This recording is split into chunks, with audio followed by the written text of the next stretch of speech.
బగబగమని మండేటి నిప్పుల దండయ్యి తెలంగాణ ఇచ్చిన కాంగ్రెస్ జెండై తెలంగాణ ఇచ్చిన కాంగ్రెస్ జెండై. ఇగో జనం టీవీ శ్రీశైలం తాత ఇట్లా వడ్డీ తిరుక్కుంటూ వస్తే ఇట్లా రాజపేటకి సంద్రక రాగానే కాసారం పెద్ద మనిషి మన రామిరెడ్డి పడేలా రామిరెడ్డి ఈ పెద్ద మనిషి మా అన్న అవుతాడు. ఇక అరుచుకుంది రాయ ఈడదాకా అంటే ఎట్టెట్టుంది ఏం కథ అని చూద్దామని మెల్లగా వెళ్ళినా. ఇక మరి అన్న ఎట్లా ఏం కథ మరి కాంగ్రెస్ పార్టీ అయితే మరి ఇప్పటికి పెద్దపీట వేసింది చాలా మందికి అయితే ఓ ఇండ్లు అవి బాగానే ఇచ్చినట్టు కొడుతుంది. మరి ఈడ మీరు కూడా కాంగ్రెస్ అభ్యర్థేనా మరి ఎట్లా ఇదివరకు కూడా ఏదో ఎంపీటీసీ అది ఇది వేసిర్రు ఆయనతో జనం వల్ల జర పట్టుంది. మరి నిర్ణయాల మన కాలం లెక్క లేదు. మరి ఇప్పుడు ఏమైనా మారిందా ఎట్లుంది ఏం కథ మరి ఒక్కసారి చెప్తే మరి మా జనం టీవీ వాళ్ళకి కూడా చెప్తే అందరికి అరుచుకుంటాం మొత్తం అట్లాని. జనం టీవీ శ్రీశైలం తాత యాయిరిగుట్ట మండలం ఈ కాసారం ఊళ్ళకి వచ్చిండు. ఇక్కడ రామిరెడ్డి పెద్ద మనిషి అన్నున్నాడు. ఈ మరి అన్నతోటి మరి ఎట్లా ఏం కథ మరి కాంగ్రెస్ అభ్యర్థి కదా మరి ఆలేరు నియోజకవర్గంలో మన బీర్లాయిలే పెద్ద పీట వేసిండు. షాన్నే మరి అరుచుకుంటుండు అంత గట్టిగానే అరుచుకుంటుండు. ఇక మొన్నటిదాకా చెరువులు నింపిండు అదోటి ఇదోటి వేసిండు. మరి కాంగ్రెస్ అభ్యర్థులను అందరికి గెలిపించుకున్న తపన అయితే ఐలానకు ఉన్నట్టుంది. మరి అసలు ఏంది కథ ఎట్టెట్టా ఏం కథ మరి గెలిస్తే మీరు ఏం చేస్తారు ఒక్కసారి జర మా వాళ్ళకి అందరికి చెప్తే ఇరవై చెప్పరా జరా. నేను కాంగ్రెస్ పార్టీ అభ్యర్థిని. నా పేరు ఎడ్ల రామిరెడ్డి. మా కాచారం గ్రామ పంచాయతీ సర్పంచ్ అభ్యర్థిగా నేను పోటీ చేస్తున్నాను. మేము సర్పంచ్గా గెలిస్తే మా కాచారం అభివృద్ధి కార్యక్రమాలలో ముందుగా నడిపిస్తాం.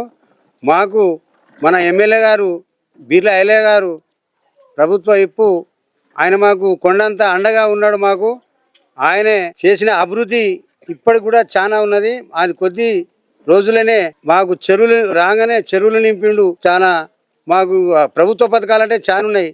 ఇప్పుడు మా ఊర్లే ఇప్పుడు దాదాపుగా చెరువులు నింపిండు ఆయన. ఫస్ట్ మళ్ళా ప్రభుత్వం కూడా రేషన్ కార్డులు ఇచ్చింది. అదేవిధంగా మరి లోన్లు మాఫీ చేసింది రైతులకు. రకరకాల సంక్షేమ పథకాలు రైతులకు అన్నిటికీ సమకూర్చేందుకు చాలా మన రేవంత్ రెడ్డి నాయకత్వాన కూడా చాలా జరిగింది. ఆ రేవంత్ రెడ్డి నాయకత్వ ఆయన ఆధ్వర్యాన మా ఎమ్మెల్యే గారు బీర్లా గారు కూడా మా కాచారం గ్రామానికి పెద్దపీట వేస్తాడు. ఏదైనా మీకు ఏదైనా నేనున్నా అని నువ్వు కాచారం గ్రామంలో సర్పంచ్వి అయి నువ్వు రా, నీ ఊరు అభివృద్ధి ఎంత ముందు పోతావో చూడు. మేము ఇప్పుడు ఏంటంటే మా కాచారం గ్రామ ప్రజలకు కూడా చెప్పేది ఏంటంటే నేను సర్పంచ్ని అయినాక ఎమ్మెల్యే గారు నాకు ఎంతైనా నాకు తోడుగా ఉన్నాడు కాబట్టి ఆయన అండగా ఆయన కొండంత అండ ఉన్నది. ఏదైనా సంక్షేమ పథకాలు ఏదైనా గ్రామానికి సంబంధించిన సీసీ రోడ్లు కానీ ఇండ్లు కానీ ఇంకా ఏవైనా అవసరపడినటువంటి ప్రజలకు ఏదైతే అవసరం ఉందో పబ్లిక్ సమస్యలన్నీ తీర్చేందుకు మా ఎమ్మెల్యే గారి మీద మాకు ఆశ ఉన్నది. ఆయన మాకు మాట కూడా ఇచ్చిండు. ఇప్పుడు నేను కాచారం గ్రామం వీళ్ళందరూ ప్రజలంతా గ్రామస్తులు అందరూ కలిసి నన్ను ఓట్లేసి అత్యధిక మెజార్టీతో గెలిపించినట్టయితే నేను మా ఎమ్మెల్యే గారి అండతోని నేను కాచారం గ్రామంని ఎంతైనా ముందుకు తీసుకుపోతా. సీసీ రోడ్లే కానీ ఇప్పుడు మాకు దాదాపు ఒక 60 ఇండ్లు వచ్చినాయి. ఇప్పుడు 16 ఇండ్లు ఇచ్చిండు. ఇంకా కూడా మిగతా ఇండ్లను కూడా ఇస్తా అన్నాడు. ఇంకా కూడా ఎవరైనా కట్టుకునే వాళ్ళు ఉంటే ఇంకా కూడా ఇస్తా, కానీ మీ ఊరును అభివృద్ధిలో ముందు ఉంచుతానని నాకు మాట ఇచ్చిండు. ఇప్పుడు మీరు నాదేంటంటే మా ప్రజలను నేను కోరేది కాచారం అభివృద్ధి కావాలంటే కాంగ్రెస్ అభ్యర్థి ఎడ్ల రామిరెడ్డిని గెలిపించినట్టయితే కాచారం అభివృద్ధిలో ముందుగా ఉంటుంది. ఇప్పుడు దాదాపు చెప్పాలంటే చల్లూరు నుంచి గౌరాయపల్లి వరకు కట్టగాలో దాదాపు 20 లక్షలతో ఆయన సొంత నిధులతో పెట్టిండు. మళ్ళీ గౌరాయపల్లి నుంచి కూడా మా కాచారం చెర్లకు కూడా గౌరాయపల్లి నుంచి సాదివెల్లి నుంచి కాచారం ఇవి కూడా మళ్ళీ 20 లక్షలతో కూడా మళ్ళీ మా గొలుసుకట్టు కాలువ కూడా శాంక్షన్ చేసిండు. ఇంకా మా రైతులకు ఎలాంటి ఇబ్బంది లేకుండా ఇంకా మాకు ఏంటంటే రేపు మాకు ఒక మాట కూడా ఇచ్చిండు. మాకు పక్కకు సబ్ స్టేషన్ ఉంది, మాకు లో వోల్టేజ్ ప్రాబ్లం ఉందంటే కూడా మీరు ఎక్కడైనా జాగాను మీరు నిర్మించురి, అక్కడ నేను సబ్ స్టేషన్ కూడా మీకు ఇస్తా, మీ రైతులకు లో వోల్టేజ్ ప్రాబ్లం లేకుండా చెప్తాను కూడా మాకు మాట ఇచ్చిండు. ఇవన్నీ నేను గెలిస్తే ఇవన్నీ పూర్తయితాయి. అధికారంలో ఉన్న అధికారకు అండగా ఎమ్మెల్యే ఉన్నాడు. ఏదైనా లోటుపాటు ఉంటే మా గ్రామానికి అభివృద్ధి ఎంతో చెంతని మా ఊరు ప్రజలను నేను ప్రత్యేకంగా గ్రామస్తులను కోరేది ఏంటంటే 11 తారీఖు నాడు ఉదయం 7 గంటల నుంచి మధ్యాహ్నం 1 గంట వరకు ఎలక్షన్లు జరుగుతాయి.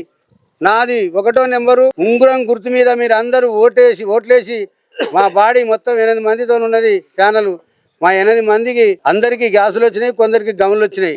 గ్యాస్ గుర్తు మీద గౌన్ల గుర్తు మీద ఓట్లేసి మా పార్టీని మా అభ్యర్థులు. ప్యానల్ గెలిచినట్టయితే అందరం మేము ఈ కాచారం అభివృద్ధిలో ముందుగా ఉండి మేము కాచారానికి ఎలాంటి లోటు లేకుండా చేస్తామని మేము ఈ యొక్క ఎలక్షన్ సమయంలో దీనికి మా ప్రజలను కోరుతున్నా. నన్ను మీరు దృష్టిలో పెట్టుకొని వేరే పార్టీ మీద గతంలో కూడా అధికారంలో ఉన్నా అధికారం లేనప్పుడు కూడా మేము పార్టీలో మా సర్పంచ్ని కూడా గెలిపించినాం. అయినా అధికార పార్టీ ఉంటేనే అభివృద్ధి అవుతుందని మా సర్పంచ్ కూడా అధికారం ఉన్న పార్టీ టీఆర్ఎస్లో పోయిండు కాంగ్రెస్ నుంచి గెలిచి. మరి ఇవాళ నేను కాంగ్రెస్ పార్టీలో నేనున్నా, కాంగ్రెస్ పార్టీని అభ్యర్థిగా కొనసాగుతున్నా. అధికారం లేనప్పుడు ఉన్నప్పుడు అధికారంలో నేనున్నా. ప్రజలు గుర్తించవలసింది ఏంటంటే గతంలో ఉన్నట్టు సర్పంచ్ అధికారం లేని పార్టీలో గెలిచి అభివృద్ధి చేయలేకపోతున్నా అని అధికారం ఉన్న పార్టీలోకి పోయిండు. మరి ఇప్పుడు అది మీరు అందరూ గ్రామ ప్రజలందరూ గమనించి ఇవాళ నేనైతే అధికార పార్టీలో ఉన్న అభ్యర్థిని కానీ మీరు గెలిచినట్టయితే మళ్ళీ నాకు వలసపోయే పని ఉండదు. వేరే అభ్యర్థి ఆయన ఎటువైనా మళ్ళా గతంలో ఉన్నట్టు సర్పంచ్ వలసపోయినట్టు ఇప్పుడు కూడా అదే పరిస్థితి ఉంటుంది. వలసపోయిన వాళ్ళకి ఎంతైనా వెనక బెంచీలే ఉంటారు. నేను పార్టీలో ఇప్పుడు పనిచేస్తున్నా కాబట్టి నేను గెలిచినట్టయితే నేను ముందు బెంచ్లో ఉండి మా కాచారాన్ని అభివృద్ధికి ఎంతో ముందు ఉంటానని మా కాచార ప్రజలను ప్రత్యేకంగా ధన్యవాదాలు తెలుపుతూ నా ఉంగరం గుర్తుకు 11వ తారీఖు నాడు ఓటేసి అత్యధిక మెజార్టీతో గెలిపించాలని కోరుతున్నాను. ఇది రావణ ఇప్పుడైతే అంతా ఇట్లుంది కదా. మరి ఇప్పుడు మనకు ఇక్కడ ఐలన్న అండదండలు ఉన్నాయి, అటుపోతే మంత్రి కోమటిరెడ్డి అండదండలు ఉన్నాయి. అందరు మన చేతుల్లో ఉన్నారు. మొత్తం మీద భారీ మెజార్టీతో గెలిపించుకుంటా అని అంటున్నాడు వైద్యగా. ఇక మరి మీ వార్డు నెంబర్లు ఎంతమంది నిలబెట్టినావు, ఏం కథ, ఎవరెవరికి ఏం గుర్తు వచ్చినాయి, ఇక ఒకరొకరు చెప్తే ఆయనతో వాళ్ళకు కూడా మరి జనాలు కూడా తెలవాలి. కానీ ఇప్పుడు నువ్వు నేనా అంటే ఆయనతో మన వెనక దినం అసలు చేసినాం కానీ ఇప్పుడు వాళ్ళు ఎట్లేస్తారో ఏం కథలో మరి పెద్ద మనిషి ఇన్నే ఉండాలి. రామని ఉంటాడు ఇటు, నువ్వు కూడా చెప్పు. మాది కాంగ్రెస్ పార్టీ తరఫున మా సర్పంచ్ అభ్యర్థి ఎడ్ల రామరెడ్డి గారు, ఫస్ట్ వార్డు మెంబర్గా నా పేరు దడియ చంద్రమౌళి. నాది స్టవ్ గ్యాస్ పై గుర్తున్నది, ఉంగరం గుర్తు. నాది వార్డు మెంబర్ ఏమో గ్యాస్ పై గుర్తు నెంబర్ కూడా వార్డు నెంబర్ నేను కూడా మేము మా ప్రజలు కూడా కోరుకుంటున్నారు, మమ్మల్ని గెలిపిస్తామని ఆశిస్తున్నారు. దానికి మేము ప్రజలందరూ కూడా ధన్యవాదాలు తెలుపుకుంటూ మా ప్రజాపాలన మా కాంగ్రెస్ పార్టీ అనేది ప్రజాపాలన పార్టీ, ప్రజల పార్టీ. ఇక 4వ వార్డు అభ్యర్థి ఇప్పుడు ఏంటంటే మీరు ఫస్ట్ కానుక ఐలన్నకు కానుక ఇవ్వాలి, కాసారా గెలిచి రామన్న మాట నిలబెట్టాలంటే ఆడ మొట్టమొదటి బెంచ్ ఉందనుకో ఏదంటే అది గుందుకోసం ఉంటాడు పెద్ద మనిషి. ఇట్లా చూడగానే టక్కున గుర్తుపడతారు. ఇట్లా ఆలేరు మోకాన ఆడిపోతే కుటుంబకాన ఏడమైనా కూడా పెద్ద మనిషిని చూస్తే కాసారమా టక్కున గుర్తుకొస్తా అన్నట్టు. ఇట్లా ఏది పడితే అది రావాలంటే మీరు అందరూ 8 మంది గెలిపించుకోవాలి కదా. మరి కాచారం గ్రామ ప్రజలకు, కాంగ్రెస్ పార్టీ కుటుంబ సభ్యులకు, కాంగ్రెస్ బలపరిచిన మన ఎడ్ల రామరెడ్డి గారిని ఆయన ఉంగర గుర్తు మీద ఓటేసి ఈ 8 మందిని గెలిపియాలని కోరుతున్నాను. నా పేరు వైద్యుల ప్రకాష్, నాది 4వ వార్డు. నేను గ్యాస్ పై గుర్తు 2వ నెంబర్ నాది, సీరియల్ నెంబర్ 2ది, 4వ వార్డు. గత టిఆర్ఎస్ గవర్నమెంట్లు ఉన్నప్పుడు కూడా మేము సర్పంచ్ని ఎంపీటీస్ని గెలిపించుకున్నాము.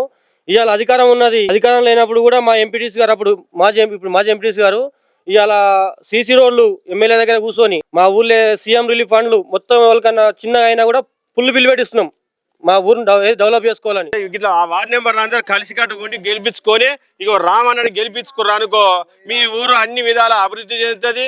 మొత్తం మన మండలం కాదు ఇక ఎక్కడెక్కడ పోవాలి, అంత్యాధిక మెజార్టీ రావాలి, మెజార్టీ గెలిపించుకోవాలని శ్రీశైలం తాత కూడా అందరికి చెప్తాడు. ఇక సరేనా మరి పెద్ద పటేల్ ఇక మరి రామన్ ఉండని 6వ వార్డు ఎట్లా రామరెడ్డి పటేల్ ఉంగరం నా పేరు గౌను గుర్తు.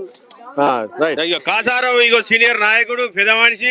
ఇక మరి ఎట్లా ఏం కథ సందులో మొదలు అన్ని అరుచుకొని వస్తాడు అన్నట్టు. ఇక మరి ఏ సందులో ఏముందో ఇక మొత్తం మాటలు కూడా ఎక్కడెక్కడ ఇది కూడా వస్తుంది. కానీ మాకు లక్ష్మణ స్వామి దయ వల్ల ఇక్కడ ఈశాన్యం దేశం చూపి ఏనాడు గాని కాంగ్రెస్ గవర్నమెంట్ మన భారతదేశానికి మొత్తం ఇట్లా పులి బిడ్డ లెక్క తెలంగాణ తెచ్చిన బిడ్డ లెక్క ఉన్నటువంటి దాన్ని కూడా అటువంటి పరిపాలనలో కూడా మా కాంగ్రెస్ అంటే కంచుకోట లెక్క ఉండి ఎంపీటీసీ కానీ ఎంపీపీ కానీ సర్పంచ్ కానీ ప్రతి ఒక్క గ్రామంలో ప్రజలతోటి ఎన్నికడేటువంటిది ఎలాంటి లోటు లేకుండా అధికారం ఉన్న పార్టీ కూడా జయించినటువంటి కాంగ్రెస్ బలం కాసారం గడ్డ యాదగిరిగుట్ట మండలం ఇక్కడి ప్రాంతంలో రామన్న కానీ మేము కాంగ్రెస్లో ఎప్పుడు వెనక నేను ఢిల్లీ కాంచెల్లి ఇందిరాగాంధీ ఇంటికి పోయి కాంగ్రెస్ అన్నది ఎప్పుడు వెనకాడకుండా ఇంటికి బునియాది రాయి లెక్కున్నటువంటి మనుషులం కాంగ్రెస్ ఇట్లా ప్రజలందరూ మా కాచారం గ్రామ ప్రజల టుండపట్టుకనే ఈ మందం